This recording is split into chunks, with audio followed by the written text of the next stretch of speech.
Nos encontramos en esta ocasión en Cruzando Fronteras con la teóloga chilena María José Schulz. María José es licenciada en Teología Bíblica por la Pontificia Universidad de Salamanca y doctora en Teología por la Universidad de Deusto, donde además imparte cursos y clases. Ella ha participado en diferentes publicaciones y cursos y también los que la conocen más de cerca dicen que es una mujer valiente, comprometida y que cuida la vida que hay a su alrededor. Con María José vamos a hablar de un tema candente para la vida de la Iglesia, como es el lugar de la mujer en la misma. María José Schulz, bienvenida a Cruzando Fronteras. ¿Qué tal estás? Muy bien, muchas gracias por la invitación, Fernando. Vamos, muy contento porque yo ya como he estado varias veces en Chile, tengo parte del corazón también en Chile y claro, he estado en Santiago, en Viña del Mar, en Valparaíso, que creo que son ciudades que te dicen mucho a ti, ¿no? Claro, claro, mi procedencia es de esa orilla de playa. Y mis estudios los completé en Santiago, pero yo originalmente soy de Viña del Mar y bueno, Valparaíso es como la ciudad vecina, entonces es como de ahí mismo. Ya. ¿Y cuánto tiempo llevas ya en España? Mira, yo me vine en el 2014, venía por un año y mira, han pasado 10 y sigo aquí. Pero me vine en el 2014, claro, venía a hacer un máster rapidito porque tenía una oferta de trabajo y tenía que volver con esa especialidad. Y nada, a los 3 meses dejé la oferta de trabajo y no lo estudio y bueno, y aquí seguimos.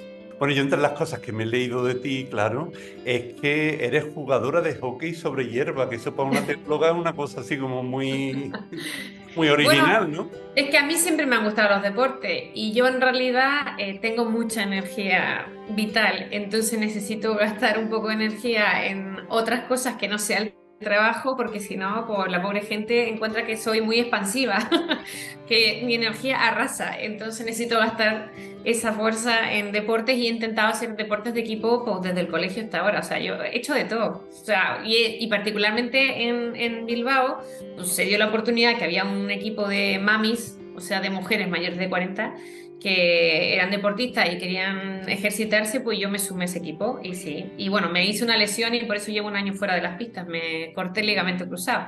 Pero bueno, cosas que pasan. Ujú. Bueno, y también estás casada, eres madre de familia. Sí, estoy casada, tengo 3 hijos, son de mi marido porque él es viudo y bueno, yo los he acogido como míos y sí, hacemos una familia muy bonita.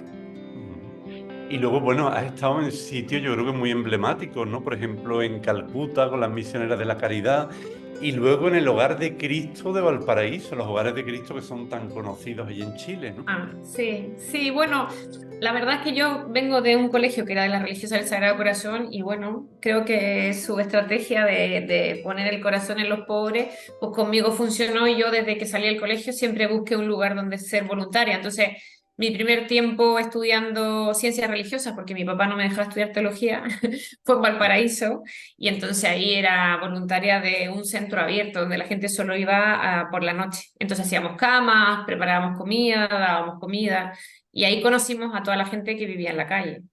Entonces fue una experiencia muy fuerte, la verdad. Todas estas experiencias tan fuertes y tan bonitas, como decías, tienen que influir mucho a la hora de hacer teología, ¿no? Sí, bueno, eso que tú comentabas de Calcuta, pues fue un discernimiento mientras hacía teología, me tomé un año sabático, porque claro, yo tenía 18 años, 19 cuando llegué a la facultad y mis compañeros, que eran mayoritariamente varones, estaban todos ya en su proceso postvocacional de, también de discernimiento, pero ya como dirigidos hacia el sacerdocio. Y yo en realidad, pues no, o sea, siempre me gustó la teología. Y entonces la pregunta vocacional no me la había planteado con tanta madurez, pero me daba cuenta que la teología me queda grande, en el sentido que con 20 años pues habían cosas que ni me la había preguntado en la vida y el resto de mis compañeros de clase pues sí, entonces yo sentía que necesitaba explorar un poco más mi interioridad y mi vocación y entonces pues me pregunté dónde puedo ir, en qué pueda estar yo conmigo misma y soñé con la Madre Teresa a Calcuta y me fui a Calcuta, sí, un año. Ujú. María José, tenemos en este programa no una, que es lo normal, sino varias preguntas sorpresas, porque tú debes tener un club de fans, vamos. Un club de fans. Bueno, no soy la Taylor Swift de la teología, no tanto, ¿ah? Pues vamos con la primera pregunta sorpresa, a ver Muy bien. Hola María José, pues como siempre un gustazo volver a escucharte y saber un poquito más de ti. Que sepas que eres una de esas mujeres bellas que la vida te pone en el camino como un regalo y con la que aprendo mucho y me inspiras en más de un momento. Así que lo primero de todo, darte las gracias por ello. Y quería, ya que me han invitado, lanzarte la siguiente pregunta. ¿Qué es lo que te llevó a ti a estudiar teología en un momento en el que me imagino que no sería nada habitual y nada fácil? ¿Y cuáles fueron esas motivaciones, ¿no? para tú tomar esa decisión y hacer carrera como teóloga, ir abriéndote camino en ello y disfrutar como disfrutas, ¿no? Que me parece una maravilla. Y luego, por otro lado, aprovecho también, ¿qué le dirías a una persona, a una mujer en esta edad, de 18 o 20 años, como mi hija, que tiene que elegir ahora una carrera y se plantea elegir con dudas teología? ¿Cómo le animarías y qué consejos le darías? Venga. Cristina, qué emoción, qué bonitas tus palabras. Y qué bonita pregunta. Bueno, yo la verdad es que a mí nunca se me ocurrió estudiar otra cosa. O sea, y tampoco es que yo tuviera una clase de religión en el colegio que me inspirara. O sea, era una clase más dentro de todas. Sí me marcó mucho las experiencias pastorales que me ofreció el colegio. Y una de las que más me marcó fueron unas misiones que se solían hacer en Chile, que eran urbanas. O sea, tampoco es que nos fuéramos a un lugar así muy romántico, ¿no? Estábamos en la mitad de una población muy pobre que en ese momento tenía o sea, como narcotráfico, microtráfico como muy potente. Y bueno, lo primero era como pasar los permisos de los padres, ¿no? Que te den permiso y ir. Y una vez allí, las monjas del colegio con la comunidad pues te pasaban una Biblia y te dicen, vaya a bendecir la casa. Y claro, uno con 15 y 17 años pues tocaba ahí la puerta y bueno, sucedía que por la mañana teníamos colonias de verano con los niños de esas casas y entonces pues los niños en la tarde nos esperaban. Y la verdad es que el hablar con la gente sobre Dios y darme cuenta que era un ignorante, pero que lo que nos unía era como la fe y la esperanza de que había un Dios que te oía, me parecía fascinante.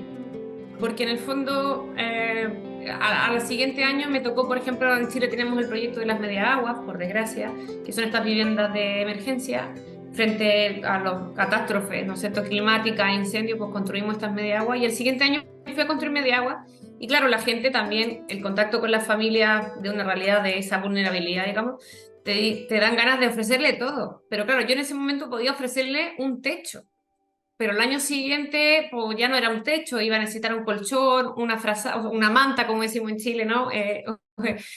Una estufa. Siempre iba a ser algo material que no estaba bajo mis manos. Sin embargo, la experiencia de misiones, cuando hablábamos de Dios, siempre teníamos algo nuevo que ofrecer. Entonces, si los hijos no se habían bautizado, pues querían hacer la catequesis. Y volvíamos al siguiente año y ahora querían hacer la primera comunión. Y volvíamos al siguiente año y ahora se querían casar por la iglesia. Entonces, la intuición de que el misterio de Dios es un regalo y una promesa que siempre se renueva, porque yo la tenía como muy grabada a fuego con 16 años. Entonces, cuando tuve que plantearme una pregunta por qué quería hacer, yo quería hablar de Dios. O sea, y no se me ocurría otra cosa. Y claro, y en esas mismas experiencias pastorales hubo un sacerdote que me pareció que hizo una prédica en su homilía y yo, fantástica, y a mí no se me ocurrió que era porque era sacerdote. Yo fui y le dije, oye, ¿tú dónde estudiaste? Porque yo quiero estudiar eso. Y me dijo, estudié teología. Y digo, ah, vale, yo voy a estudiar teología. Pero nunca lo relacioné con el sacerdocio, siempre lo relacioné con un conocimiento que a mí me parecía fascinante y que siempre iba como a despertar en mí el gusanillo de la pregunta por conocer más ese misterio, ¿no? Y ante la pregunta de Cristina por el discernimiento vocacional de una hija mujer, digamos, de 18 años frente a la teología, eh, lamentablemente hoy día la teología, o hasta el día de hoy la teología sigue estando súper ligada a una vocación consagrada, ¿no? Y efectivamente los laicos somos pocos. Yo creo que la novedad de estudiar teología hoy es descubrir con novedad nuestra vocación de cristiano cuando nos bautizamos. sea, yo no me siento ni en desventaja con los religiosos, o con los sacerdotes o con los diocesanos, porque yo he estudiado exactamente lo mismo y me siento con la capacidad de poder hablar de Dios y de construir iglesia dando clases, dando una conferencia, haciendo catequesis, incluso en una cena con amigos. O sea, esto no es una cosa meramente intelectual. Y yo creo que hoy día pues, los chavales creen o de alguna manera piensan que la teología, una, es muy difícil, cosa que no, que se puede. Yo nunca me fue bien en el colegio porque nunca estudié y mira, hoy día tengo un doctorado. Dos, piensan que, ¿cómo se llama?, que solo para un tipo de personas que tienen vocación estrictamente consagrada, pues tampoco. Creo que esa limitación tiene que superarse. Y tres, creo que la pregunta por Dios está tan ligada a las preguntas existenciales que siempre va a ser vigente. Entonces, formarte desde la respuesta que nos ofrece la tradición cristiana en el sentido de la vida, en el horizonte de sentido, digamos, del el proyecto de humanidad que ofrece Jesús, a mí me despierta emociones, ¿no? No solo avidez académica, y me despierta también ganas de contarle a todo el mundo la verdad que yo he conocido y que me parece que a mí me hace mayor sentido y creo que puede hacer darle una vida plena y de bienestar a muchos. Entonces, pues yo animo a las mujeres, ¿no? Pero también a los varones, a que se den cuenta que esta carrera es una carrera de largo aliento, pero que tiene muchas retribuciones y que tiene que ver con ofrecerle a los demás que se preguntan por Dios, ¿no? Y su proyecto, como pistas para descubrirlo en su vida. Y yo, mi mayor gratificación es eso, como ver que la gente descubre a través de las pistas que yo le voy dando. Pues agradecemos mucho a Cristina del Cuaz este par de preguntas. ¿Y podrías también comentarnos algo de tu actividad docente en la actualidad en la Universidad de Deusto? Bueno, en la universidad, y después también colaboras en alguna revista. ¿Cuáles son tus Sí, yo, a pasiones? ver, desde que yo terminé la carrera, siempre he trabajado en la academia y a la par con cosas educacionales, pastorales, catequéticas, yo qué sé. Y desde que estoy en España, pues bueno, y terminé mi doctorado, me han contratado aquí en la Facultad de Teología de la Universidad de Deusto.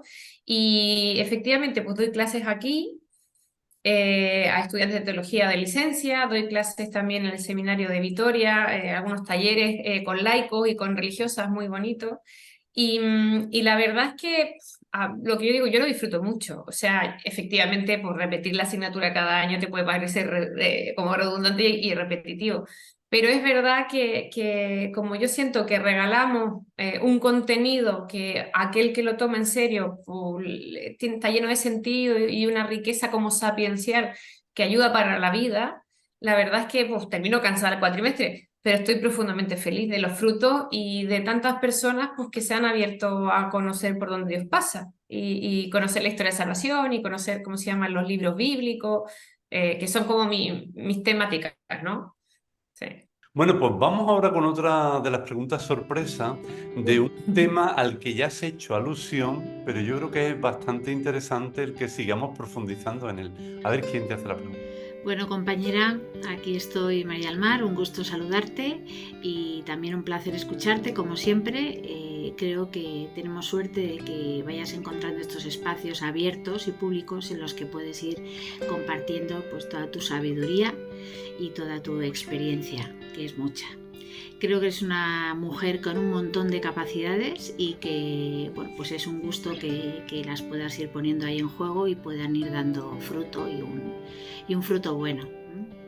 Y además creo también que en este tiempo en el que hablamos tanto de resiliencia, pues sin duda eres una mujer resiliente que ha ido luchando y afrontando los desafíos que le iba planteando la vida pues para ir construyendo ese sueño, ¿no? Y esa vida buena que, bueno, pues que tú soñabas para ti. Bueno, allá voy con la pregunta. A mí me gustaría que nos pudieras compartir algo de tu experiencia de Dios.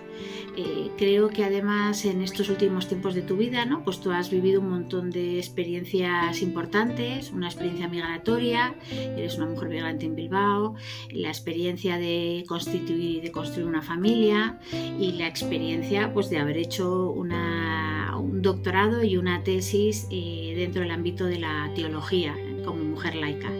Entonces, bueno, pues se me ocurre preguntarte si en algo todas estas experiencias han cambiado tu vivencia de Dios. Si, bueno, pues quién es Dios hoy para ti en relación a quién era Dios para ti pues hace unos cuantos años. Pues nada, ahí te dejo el desafío y el reto. Gracias por compartirnos tu vivencia y tu experiencia personal de Dios. Y nada, y que ahí nos seguimos viendo pues para tomarnos nuestros potes semanales. Un besazo grande. Qué linda María del Mar. Sí, gran amiga, pero descubierta aquí en Bilbao, no éramos amigas de antes. Le agradezco la pregunta, pero bueno, es un poco intimidante hablar de Dios así. ¿Cuál es mi vivencia? Bueno, ya les dije que tengo una experiencia de Dios desde chiquita y por lo tanto ha ido siempre increciendo. Pero evidentemente que desde que estoy en España, y tal vez cada vuelta en la vida que uno da varias vueltas, ¿no? Esta vuelta en la vida que ha sido España, evidentemente que la relación con Dios pues, va alcanzando una madurez que antes no tenía, ¿no? Y una madurez que tiene que ver con reconocer el rostro de Dios en la diversidad cultural que es la ciudad de Bilbao. En los rostros de los estudiantes a los que les doy clase en asignaturas identitarias que a veces no están ni ahí con la pregunta de Dios, pero que cuando uno encuentra el lenguaje adecuado para entrar en sus temáticas, pues se les abre un mundo por explorar y para mí también ese es un regalo. Y siento que Dios también va actuando, me utiliza como un instrumento, como si con sabio, dentro de lo que puedo, como para tocar corazones. Y yo me he sentido profundamente sostenida toda la vida. O sea, como bien decía María del Mar, yo soy migrante, pero desde hace mucho tiempo. O sea, dejé mi casa con 18 años, me fui a vivir sola a Santiago, me fui a Calcuta sola, luego estuve en Brasil otra vez un año. O sea, yo no es que haya viajado por el mundo, no. Yo he migrado muchas veces de diferentes puntos, siempre tratando de buscar por dónde me lleva Dios, ¿no? Y creo que esa libertad de movimiento que me caracteriza tiene que ver con una plena confianza en que estoy siguiendo los caminos por donde Dios me lleva. O sea, no, en ese sentido, soy una persona que tiene poco miedo. Y el tener poco miedo no es porque sea yo aventurera y temeraria, sino es que porque siento que Dios va conmigo. Y que en realidad yo lo hago en condiciones tremendamente privilegiadas y sin embargo hay mujeres que lo hacen en unas condiciones dramáticas de precariedad y que la sostiene Dios también en esas situaciones. Entonces, mi vivencia de Dios intenta como descubrirlo y, ¿cómo decirlo? Como proponerle una pregunta de forma permanente. En el fondo, ¿qué me dices ahora? ¿Por dónde me llevas? ¿Y cómo me sostienes en esto? Porque en la medida en que me voy contestando esas preguntas con respecto a Dios, voy contestando preguntas a personas que no se atreven a formulárselas. Entonces, a mí, por ejemplo, la experiencia de la India me hizo preguntar, cuando se me morían los niños en los brazos de inanición, que se morían, ¿no? De hambre, yo decía, ¿pero por qué? O sea, ¿por qué esto? Y no me voy a mover de aquí hasta que me lo contestes. Y esas certezas que a mí se me van como de alguna manera grabando, producto de la oración, producto de formular la pregunta, producto de leer la Biblia por estudio, pero también por ganas, ¿no? Me va mostrando un Dios que no es que cuente conmigo, es que está conmigo, ¿no?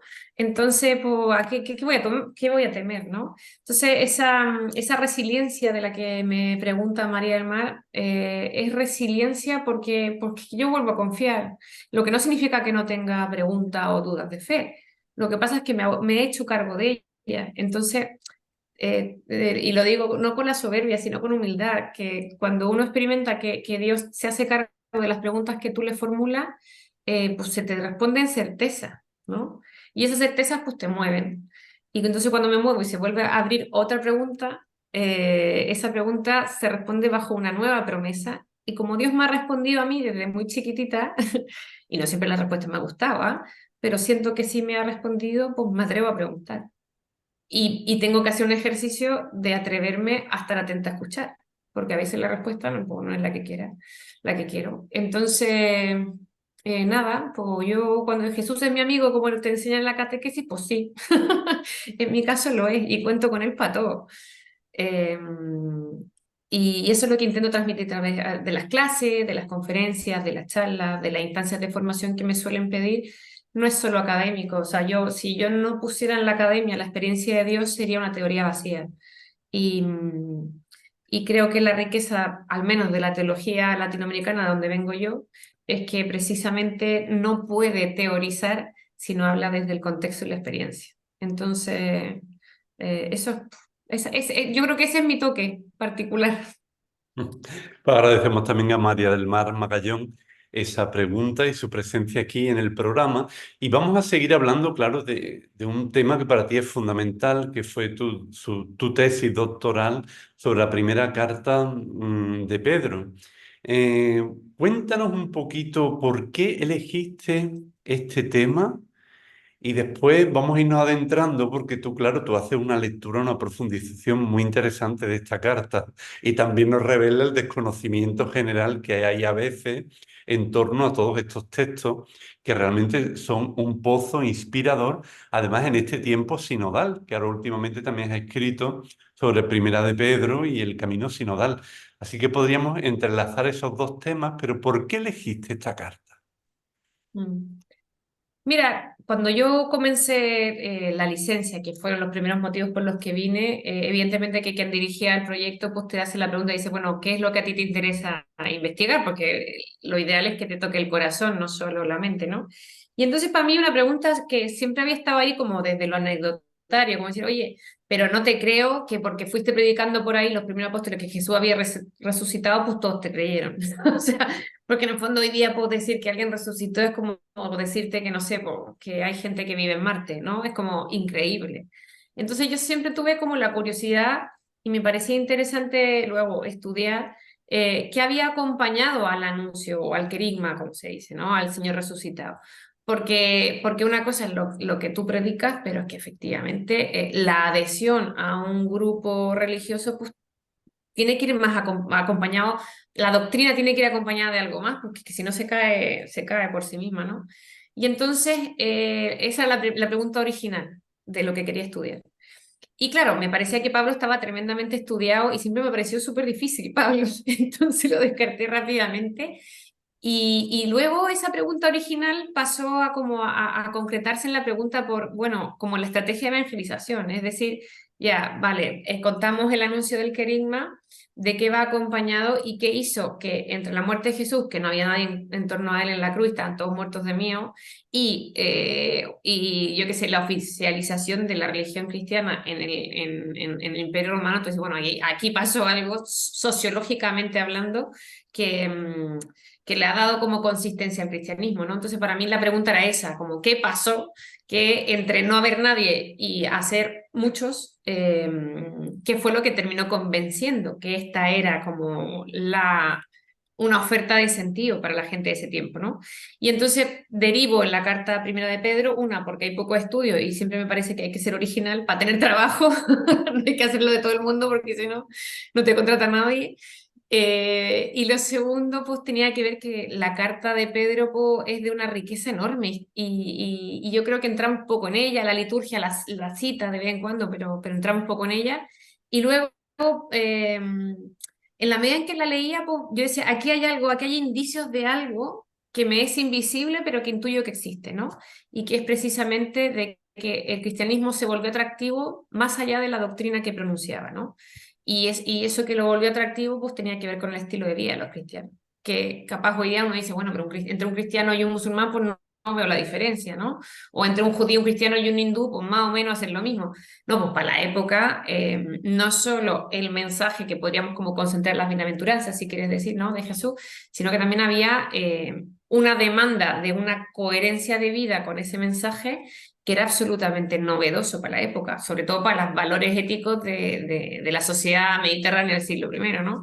Entonces, tiene que ver un poco con eso, como decir, bueno, la primera carta de Pedro, junto con el Evangelio y bueno, todos los escritos que tenemos de la época, son espejo de la realidad. Y me parecía que indagando y examinando cómo les había resultado a ellos, pues podíamos encontrar pistas de cómo nos puede renovar a nosotros hoy día en nuestras formas de hablar de Jesús, ¿no? Porque ya no es una evangelización, sino en el sentido de cómo damos testimonio de quién es Jesús, ¿no? Y eso evidentemente plantea la pregunta de ¿qué dices de Jesús cuando hablas de él? Y es como una pregunta permanente que tengo yo, que cada vez que me dan la posibilidad de hablar, digo, ¿qué dices tú de Jesús cuando hablas de él? Porque creo que esa es la riqueza que tenemos para regalar. Pero si no nos formulamos la pregunta, pues no lo decimos nunca. Entonces, pues por ahí enganché con la primera carta de Pedro, ¿no? Por esa estrategia de testimoniar lo que creemos sin decir nada, pero que se refleje en lo que hacemos, ¿no? Pues ahora en este momento del programa vamos a seguir profundizando con una pregunta muy aguda que te va a hacer Uy, qué miedo. un amigo también que nos va a ayudar a irnos adentrando en esta carta. María José, un saludo grande de aquí desde el sur de España, de tu amigo, paisano, colega. Quería hacerte una pregunta, como experta en Nuevo Testamento que eres. Estamos viviendo un momento de la Iglesia que necesitamos, como el agua, ¿no es cierto?, escuchar voces que han sido históricamente excluidas, incluso voces mayoritarias, ¿no? Voces mayoritarias, como es el caso de las mujeres, ¿sí? Y quería preguntarte, tú que a través de estos textos has podido conocer más cómo eran esas comunidades cristianas, ¿sí?, esas primeras comunidades cristianas. ¿Qué claves podemos encontrar allí, ¿no?, que nos pueden ayudar para el hoy? ¿En qué medida esa tensión entre lo excluido y lo que se debe incluir, ¿sí?, está presente en esos textos? ¿En qué medida las primeras comunidades cristianas encontraron en la participación una clave, una manera muy importante, ¿sí?, de discernir la voz del Espíritu, ¿sí? ¿Qué nos podrías contar? ¿Qué nos podrías contar de ellos? ¿Sí? Con sus luces, con sus sombras. ¿Qué podríamos aprender o conocer o descubrir en esas primeras comunidades cristianas que se pueden vislumbrar a través de esos textos del Nuevo Testamento? Un abrazo grande. Gracias, Fernando. Gracias también por esta posibilidad de esta conversación tan bonita e importante que están teniendo. Amigo Pablo. Qué bonito. Qué bonito. Bueno, Pablo, tan agudo que me lo transfieren la pregunta. En algún momento, Fernando, tú decías antes lo de la sinodalidad, ¿no? Sí, efectivamente, y lo conecto con lo que Pablo consulta, ¿no? Sobre como las voces excluidas. Estudiar los orígenes del cristianismo significa estudiar los orígenes de los cristianismos. Nosotros hoy día estamos como los católicos ordenados bajo la figura del Papa, ¿no? Pero claro, el cristianismo es mucho más grande que solo los católicos. Y en el origen, como que tendemos a creer y pensar de que estaban todos súper de acuerdo, que el Espíritu Santo era súper evidente, entonces era tremendamente claro qué paso seguir, y que todos practicaban la Eucaristía y la fracción del pan de la misma manera, y que todos se amaban profundamente y se reconocían en su realidad y su diversidad. Bueno, todo eso es mentira, o sea, pues me va a partir un rayo ahora, pero lo que quiero decir es que nos han intentado, creo que la catequesis permanente que hemos recibido ha sido de que todo estaba muy bien ordenadito y era muy claro en tiempos post-pascuales, digamos, después de Jesús, ¿no? Y en realidad, ahora que el tema del sínodo, al menos a los biblistas que nos interesa el tema, nos ha como obligado o movido a estudiar cómo se tomaban las decisiones en los primeros tiempos de la Iglesia, claro, nos vamos dando cuenta que había una diversidad enorme, posiblemente como la que hay hoy día. Lo que pasa es que hoy día pues intentamos aunar caminos y nos damos cuenta que no es tan fácil. O sea, vemos que el Papa emite una encíclica y en una parte del mundo pues se quejan porque es inaplicable. Y en otra parte del mundo nos parece que es fantástica. Y en otra parte del mundo pues decimos que hay que corregirla, ¿no? Claro, en el origen eran comunidades pequeñas, minoritarias y en algunas partes de la cuenca del Mediterráneo, ¿no? Y aún así había mucha diversidad. O sea, tenía a los judíos que se habían convertido al cristianismo, a los paganos que se habían convertido al cristianismo, a los paganos que eran adherentes al judaísmo pero que ahora querían ser cristianos, y de ahí para adelante muchos tintes y colores, ¿no? Y las decisiones que yo descubro que se van tomando recogen esas voces que en algún momento Pablo dice que están como excluidas, ¿no? O que están fuera. O sea, tenemos testimonio en Hechos de los Apóstoles que un Cornelio, digamos, X, que es romano, ¿no? Y que, ¿cómo se llama? Pero que le tenía cierta devoción al Dios de los judíos, pues por Pedro incluido a la iglesia porque pregunta quién es Jesús. Y ve que en el fondo la forma en que viven los cristianos le es atractiva y él dice, pues yo también quiero escuchar eso que tú crees, ¿no? Que le dice a Pedro. Entonces, vemos también que mujeres son diaconisas, prestan la casa, ofrecen sus bienes, cuidan a los huérfanos, cuidan a las viudas, pues son mártires, dan la vida. Entonces, a mí hoy día me chirrea esa postura a veces intraeclesial que le tiene miedo a la diferencia, cuando la diferencia es riqueza, cuando la diversidad es integración de la diversidad que Dios creó, ¿no? Entonces, yo miro para atrás en esos orígenes y digo, bueno, ¿qué claves que dice Pablo? ¿Qué claves para el hoy? Pues eso, el abrirnos a lo distinto y el abrirnos incluso a escuchar al que está fuera de la iglesia. Yo creo que ensimismarnos y preguntarnos solo entre nosotros hacia dónde queremos ir me parece súper endogámico porque vamos a seguir diciéndonos los mismos caminos que tomamos, que hemos hecho antes y que nos han resultado medianamente bien. Pero es que resulta que hoy día la sociedad, la realidad mundial, la historia, antropológicamente se demanda sentarnos con seriedad a preguntarle al espíritu que se manifiesta en toda la humanidad cómo debemos seguir caminando juntos. Y creo que nos falta todavía valentía para preguntarle a los que siempre hemos considerado adversarios o oponentes, o incluso malamente pecadores, ¿no? Y por no preguntarle a los que hemos puesto en la frontera del otro lado, es que cometemos errores permanentemente, ofendiendo, excluyendo, sacando y construyendo a veces una comunidad súper ajena a la comunidad que construyó Jesucristo. Entonces, yo las claves que veo es eso, apertura a la diversidad.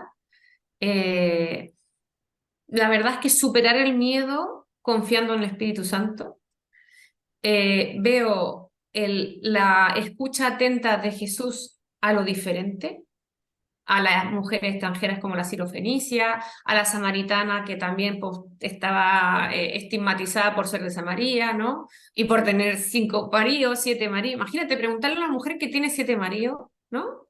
O sea, oye, pero nosotros no vayamos a preguntarle a los divorciados cómo quieren que sea la iglesia. No le preguntemos a los homosexuales cómo quiere ser la iglesia. Cuando lo primero que hizo Felipe cuando sale de Jerusalén es encontrarse con un eunuco, que todo el mundo sabe que sexualmente está castrado, ¿no?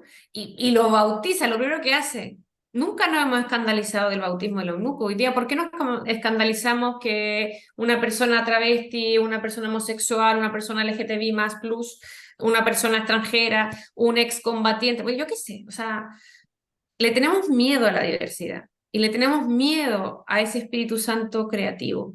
Entonces nos anclamos a lo conocido y bueno, y Jesús mismo a través de los evangelios nos demuestra que la escucha atenta de lo distinto y lo no tradicional ofrece respuesta a las preguntas vitales y actuales. Y entonces mientras no rompamos esas fronteras que nosotros mismos nos hemos puesto, va a ser difícil que esta iglesia sea de todos, todos, todos, como dice el Papa Francisco. Agradecemos mucho nuevamente a Pablo Romero Buccicardi su presencia aquí en el programa. Y bueno, yo leyendo tantos escritos tuyos en torno a esta primera de Pedro, yo creo que tú explicas estupendamente ese término que nos chirría tanto por falta de formación fundamentalmente, que es ese de la sumisión y cómo tú relacionas la sumisión con el modelo de Jesús, que creo que sería un contexto muy interesante para poder leer y dejarnos inspirar por esta carta que tanto tiene que decirnos. Esto es como un examen de grado. Menos mal que no venía preparada, pero me pregunta sí, no, me han preguntado cosas que me roban el corazón y que gracias a Dios te puedo responder sin haber estudiado tanto, ¿no? Sin haberlas repasado. Claro, la carta de Pedro tiene ese riesgo de que presenta un discurso de sumisión que a oídos actuales pues súper anticultural y en el fondo mucha gente y muchas tendencias fundamentalistas, heteropatriarcales, ¿no? Y lecturas como, ¿cómo decirle? Como machistas del asunto se han mal utilizado o descansado en la primera de Pedro. Y yo creo que es porque no la han leído bien nomás. O sea, los estudios contextuales, que significa como situar a la primera de Pedro en el tiempo en el que fue escrita y a la realidad a la que fue escrita, a mí me ha llevado a descubrir que en realidad ese concepto de sumisión que propone, claro, no es la subordinación, subordinarse, digamos, porque el otro es tu marido o porque el otro es tu autoridad o porque el otro es tu jefe, tu amo, ¿no? Sino que en el fondo la categoría de la sumisión, que probablemente para la época de Jesús estaba absolutamente relacionada como con este ordenamiento o organización como militar, organización doméstica, ¿no? Donde todos nos aliábamos bajo el mismo patriarca, pater familia. La carta de 1 Pedro efectivamente utiliza un lenguaje de la época que resignifica desde la perspectiva cristiana, ¿no? Desde la teología cristiana. Entonces, la resignificación que hace de esa sumisión es que él dice, vale, tú eres esclavo porque por función natural te ha tocado, ¿no? Tú eres mujer, esposa, y bueno, tu rol es de esposa en la casa, o tú eres marido y amo de un esclavo, o sea, esas funciones, la primera Pedro no las discute, pero dice, pero ya que tú tienes ese rol en la sociedad y en la sociedad pequeña que es tu casa, pues utilízalo para que sea espacio para revelar el proyecto de Jesús, ¿no? Para revelar el proyecto del reino, ¿no? Entonces, evidentemente que utiliza los términos que para la época o sea, se ocupaban, ¿no? Y mantiene de alguna manera las relaciones de la época, pero les añade como un plus, por decirlo de una manera. Y eso que le añade es la motivación teológica. Entonces te dice, vale, tú sí, sométete a tu amo como esclavo que eres, pero no lo hagas porque él es tu amo. Hazlo porque en realidad al ser tu hijo de Dios, lo que Dios te pide como el nuevo amo de tu vida es que hagas el bien, aunque te signifique sufrir, ¿no? Y entonces, claro, se lo dice a los esclavos, que probablemente estaban siendo maltratados por los dueños, ¿no? Se lo dice a las mujeres, que posiblemente también podían ser maltratadas por su esposo, o en el fondo como rechazadas por tener una nueva fe, ¿no? Se lo dice también a aquellos que son extranjeros dentro de una ciudad romana, o sea, los que son migrantes, o sean colonos, o sea, los que han llegado a esa tierra pero no les pertenece a la tierra, que también se sometan al orden del Estado. O sea, lo que en realidad te dice la primera Pedro es que seas buen ciudadano. Y que si eres esclavo, seas el mejor esclavo. Y que si eres esposa, seas la mejor esposa. Pero, en el fondo, lo que te motive a esa actitud sea el amor a Jesucristo. Y sea el deseo de hacer el bien. Por lo tanto, en el fondo, la expectativa que tiene la primera de Pedro es que tu actitud humilde, que no tiene que ver con tu actitud subordinada, sino que tu actitud de disponibilidad. Yo, a los estudios me han llevado a darme cuenta que en realidad lo que propone la primera de Pedro no es la sumisión, sino lo que es el sacrificio. Y cuando uno, no sé, pues es madre, padre o hermano de comunidad, como pueden ser los religiosos, pues ¿cuántas veces te toca sacrificarte? Pues por amor al otro. Y lo hace porque innatamente sabes que si tú renuncias libremente, posiblemente esto vaya mejor, ¿no? Entonces, el modelo que propone la primera carta de Pedro es decir, mira, que Jesús es tu modelo. Y la verdad es que Jesús llevó al límite la voluntad de Dios. O sea, lo estaban matando, ¿no? Lo estaban maltratando, lo estaban insultando, lo estaban amenazando, lo estaban crucificando. Y su actitud es de reconciliación. Y esa actitud de sacrificarse a sí mismo, incluso llegar a dar la vida, no que se la quiten, sino que a decir, mira, yo entrego mi vida para decirle a ustedes, seres humanos, que es posible vivir de la fraternidad, yo la entrego cuando se está como exponiendo la capacidad del ser humano para ser malo. Y la mayor, o sea, y lamentablemente la expresión más perversa del ser humano es cuando le quita la vida a otro. Que quien está siendo víctima de eso sea capaz de revelar que puede renunciar a quitarle la vida, a defenderse y a instalar aún más maldad en ese circuito de violencia, lo que está revelando es que el ser humano, así como es capaz de hacer lo más perverso, es capaz de hacer lo más altruista, lo más amoroso, que es sacrificarse. Y decir, yo corto la violencia aquí, perdonándote, ¿no? O sea, yo impongo el bien sobre tu mal. Y eso pues, no es fácil. Entonces, yo experimento que la primera carta de Pedro pues, pide pide tener una vida coherente y de una radicalidad no menor, ¿no? Y que exige que la libertad humana, uno desde su libertad diga, pues yo no sé si quiero someterme de esa manera, ¿no? Pero bueno, o sea, si tú dices cristiano y tú sigues a Jesucristo, pues ese es tu horizonte de sentido. Que allí donde hay un mal, en las múltiples formas en las que este mal se puede manifestar a través de las conductas humanas, o sea, la persona es capaz de mucho mal, tú seas capaz del mayor bien. En pocas palabras, ¿no? Entonces, si lo traducimos al lenguaje de la primera carta de Pedro, una mujer que en el fondo el marido la rechaza porque se ha convertido al cristianismo, sea capaz, digamos, de imponer el bien cuando el otro pone el mal. Es difícil. Pero bueno, la cruz de Jesús es lo que revela, ¿no? Porque no es, o sea, en el fondo, tú pones ese esfuerzo humano acompañado de la gracia de Dios, que es lo que se te ha ofrecido gracias al acontecimiento de Jesucristo en la cruz, la gracia de Dios para poder hacerlo, pero que se abre a un horizonte de esperanza, que sabes que yo estoy sufriendo ahora, pero esto que estoy haciendo pues, abre un canal insospechado de vida nueva, que Dios dirá. Y entonces esa es la confianza. Esa es la fe al final del día. Bueno, todas estas claves que has ido diciendo, la verdad que serían también un poco de respuesta a la pregunta de Pablo, porque son claves que nos ayudan mucho. El no enredarnos en esa violencia, en un mundo tan violento. Pero esta carta también es una carta que, por todo lo que has ido diciendo, nos mueve profundamente a la conversión, porque a lo que nosotros nos saldría sería afrontar la realidad de otra manera, claro.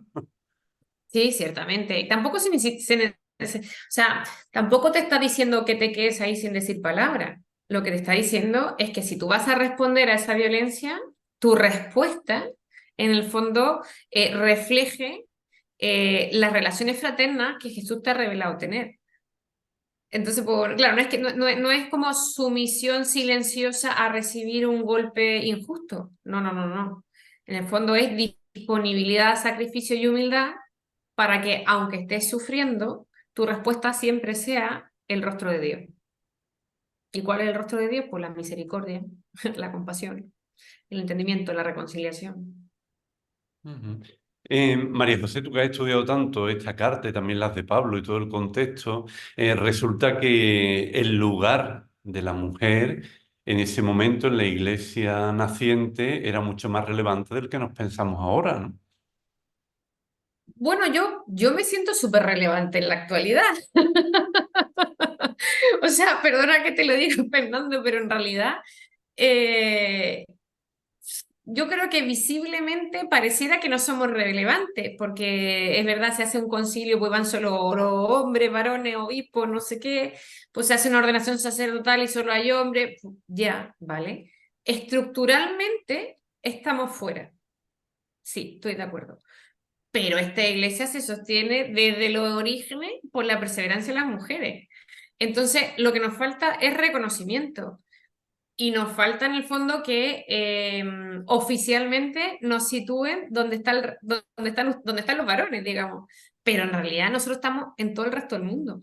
O sea, las mujeres, las congregaciones religiosas, las laicas consagradas, las vírgenes consagradas, las numerarias, las supranumerarias, yo qué sé, las múltiples versiones de mujeres que han habido a lo largo de la iglesia, ¿cómo es esto? Construyendo el reino de Dios. O sea, hemos estado invisibilizadas, pero no es porque no hayamos estado, estamos. Ahora, yo he estudiado teología y a mí nunca me han puesto ningún problema. Sí reconozco que la de adoptar una beca, por no ser sacerdote, claramente, pues no me la han dado. Y ahí sí yo pido pido que se haga visible que hay un espacio para nosotras. Pero yo estaba ahí. Lo que pasa es que el sistema no me ha hecho el camino fácil. El sistema no me ha puesto estructuras para que yo avance en esa estructura. El sistema no me ha dado un lugar, pero nosotros hemos estado ahí.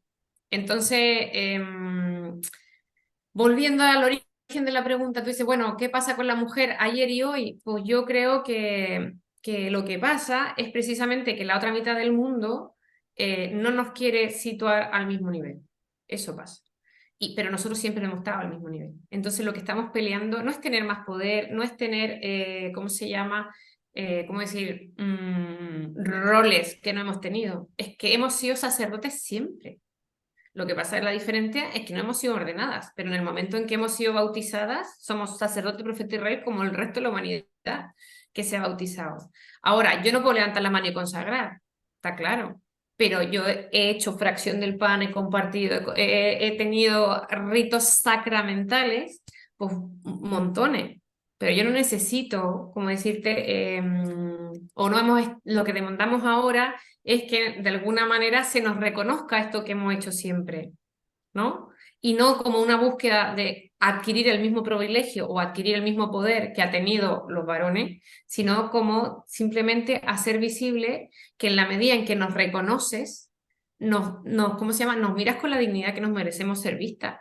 Si aquí el problema no es que no podemos hacer lo mismo, no, es que lo hemos hecho siempre y la otra contraparte pues no lo reconoce. Y al no reconocernos, nos resta dignidad, pero la dignidad siempre la hemos tenido. Lo que pasa es que la otra parte no la reconoce. Entonces, yo tengo muchos motivos para salir de la iglesia. Yo, pues, si me siento a darte una lista de las cosas donde lo he pasado mal, donde no me he sentido reconocida, donde me han rechazado, donde me han discriminado, donde me han tratado fatal, pues todas estas en los años que llevo. Pero persevero y me siento aquí y hago lo que hago porque en realidad yo me siento tan iglesia, sacerdotisa, por decirlo de una manera, profeta y reina, como lo que el bautismo me ha regalado. Y mi carrera profesional me ha permitido realizarlo y veo los frutos. Entonces, yo no estoy en una carrera por ser yo sacerdote y que me ordene, no, esa no es mi batalla, pero entiendo que se tienen que cambiar la estructura, como los derechos canónicos y como ciertas decisiones que se toman arriba donde no estamos, uno, para que se reconozca lo que venimos haciendo, y dos, para que la gente también se dé cuenta que la iglesia es un lugar para todos y que con este tipo de decisiones pues, que no se han tomado a tiempo, la gente sigue teniendo la razón cuando dice que en la iglesia no nos tratan a todos por igual. Y yo creo que es verdad. Ujú. Hay otro término que utilizas tú en un artículo en el que relaciona la primera de Pedro con la sinodalidad, que es el modo de ser iglesia. El modo de ser iglesia en primera de Pedro, que claro que nos lleva a esta diciendo de esas características que se vivían en lo intracomunitario y que también luego se intentaban vivir en la sociedad, ¿no? ¿Cuál es el modo de ser iglesia al que nos invita primera de Pedro y cómo lo podríamos vivir hoy también? A ver, como para darte un poco de contexto, hay que pensar que es en el tiempo 80, 90 después de Cristo, no hay templo, por lo tanto, en la perspectiva del judaísmo ya no hay un lugar físico donde se materializa el culto y la relación con Dios.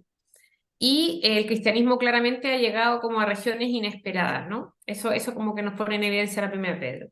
Entonces, como la intuición del autor es decirte que tú crees en tu casa, en tu espacio de trabajo, en el lugar donde te desenvuelves, un lugar para Dios, ¿vale? O sea, que en el fondo el lugar donde tú convives sea un lugar donde se haga presente los valores del reino. Y uno dice, bueno, ¿cómo se hace presente los valores del reino? Claro, instalando relaciones fraternas, imponiendo el bien donde hay algo torcido o que no le hace bien a todos los demás, instalando condiciones de bienestar para los que viven contigo. De alguna manera, lo que intenta decir la primera de Pedro es que no esperes que venga otro y construya un lugar para que tú vayas a relacionarte con Dios, sino que tú eres el protagonista de edificar iglesia. Entonces, en el fondo, lo bonito y lo novedoso es que el concepto iglesia ya no es la estructura física, sino que el concepto iglesia, digamos, es la construcción de comunidad. Es la construcción de una familia cuyo padre es Dios. Por lo tanto, las relaciones son entre hermanos, ¿no? O sea, es una comunidad de fraternidad.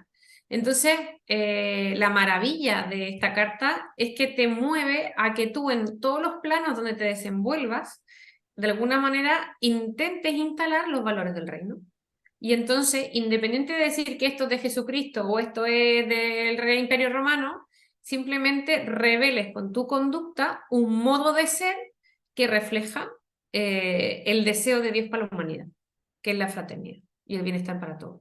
Entonces, este modo de ser iglesia que yo descubro en la primera de Pedro no es contradictorio con los sacramentos, no es contradictorio con el sacerdocio, no es contradictorio con la iglesia física, no es contradictorio con los ministerios, no es contradictorio con los carismas, sino que en el fondo te invita en vista de que en el fondo, tanto como los ministerios como la estructura física, es imposible de construir organizadamente en cualquier parte del mundo, pues que seas tú la que con tu vida, de alguna manera, le ofrezcas a Dios sacrificios, ¿no? Que significa hacer al bien con todos los que se te cruzan por delante. Entonces, claro, la iglesia no se identifica con el santuario, la ermita, la animita, la crucecita, la medallita o la vela, sino que en el fondo se identifica con un modo de ser.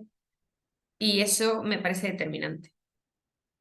No, o sea, como ya no cuentas campanarios, ¿no? Cuentas cristianos que intentan vivir según el Evangelio. Y seguro que esos son mucho más que los campanarios. Ujú. María José, la primera carta de Pedro es una carta muy accesible, es cortita, la podríamos leer Se puede con leer de corrido. la podemos leer con facilidad. Una última pregunta, ¿cómo podríamos motivar a la gente en general a que lean la primera de Pedro? Mira, una primera cosa que yo veo es que cualquier cristiano de a pie dice que sabe, pero en realidad no sabe. O sea, lo que yo me encuentro que incluso gente religiosa, gente consagrada, sacerdote y catequistas de mucho tiempo, como que saben mucho de hablar, ¿no? De Dios, de la iglesia, yo qué sé, del catecismo, pero en realidad no leen la Biblia. Y a mí me parece tremendamente preocupante. Entonces uno dice, bueno, ¿cómo animar a que lean? Pues yo digo, antes de tanto libro de espiritualidad o, ¿cómo se llama? O historia de santo, lo primero es volver al Evangelio y conocerlo y saber qué dicen los libros y saber qué dice la carta. Y una forma, o es la lectura del Evangelio diario, que me parece una preciosa forma de acceder a la Biblia y al Nuevo Testamento, porque el Antiguo y Nuevo Testamento está ahí, pero también a proponerse que cada mes leerse uno un libro y hacerle preguntas y investigar, leerse la introducción, la nota a pie de página, googlear, tratar de como...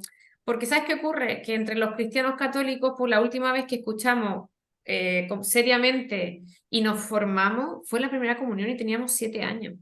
Entonces nos encontramos con mucha gente que cree que sabe, pero sabe desde lo que escuchó a los 7 años y luego ha ido como incorporando a lo largo de la vida como cositas que ha ido cogiendo de por aquí y por allá, ¿no? Pero en realidad como cristianos sabemos muy poco. Entonces yo lo invito a que el Nuevo Testamento y el Antiguo Testamento también, con todas las distancias que nos pueda generar, nos atrevamos primero a leerlo y segundo a hacerle las preguntas que nos suscita. Y hacerle la pregunta que la podemos contestar con un diccionario bíblico, con una enciclopedia, con una página web católica. O sea, que hoy día tenemos fuentes enormes de acceso para entender mejor los textos.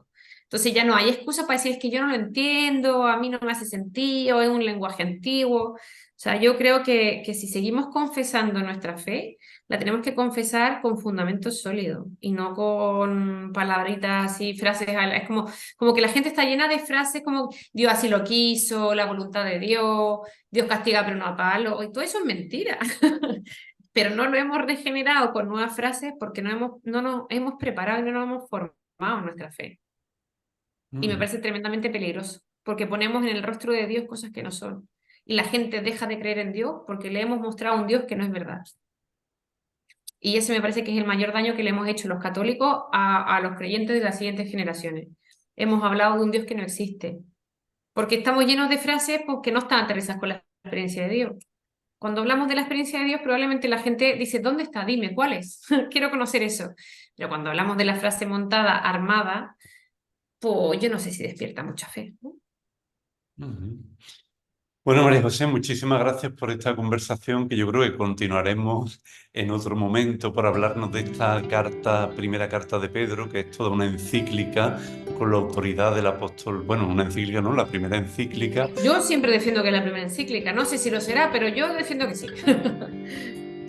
Y que desde luego nos puede ayudar también para vivir en sintonía con este camino sinodal, con este modo de ser iglesia, pues que estamos también buscando entre todos. Así que muchísimas gracias y hasta siempre. Muchas gracias a ti, Fernando, muchas gracias a los amigos que también ahí intervinieron y nada, hasta la próxima. Yo aquí disponible para lo que haga falta. Muchas gracias. Gracias a ti. Si te ha gustado esta entrevista en Cruzando Fronteras, te animamos a que te suscribas a nuestro canal, que le des a like, que actives la campanita y que hagas tus comentarios en las redes sociales. Muchas gracias.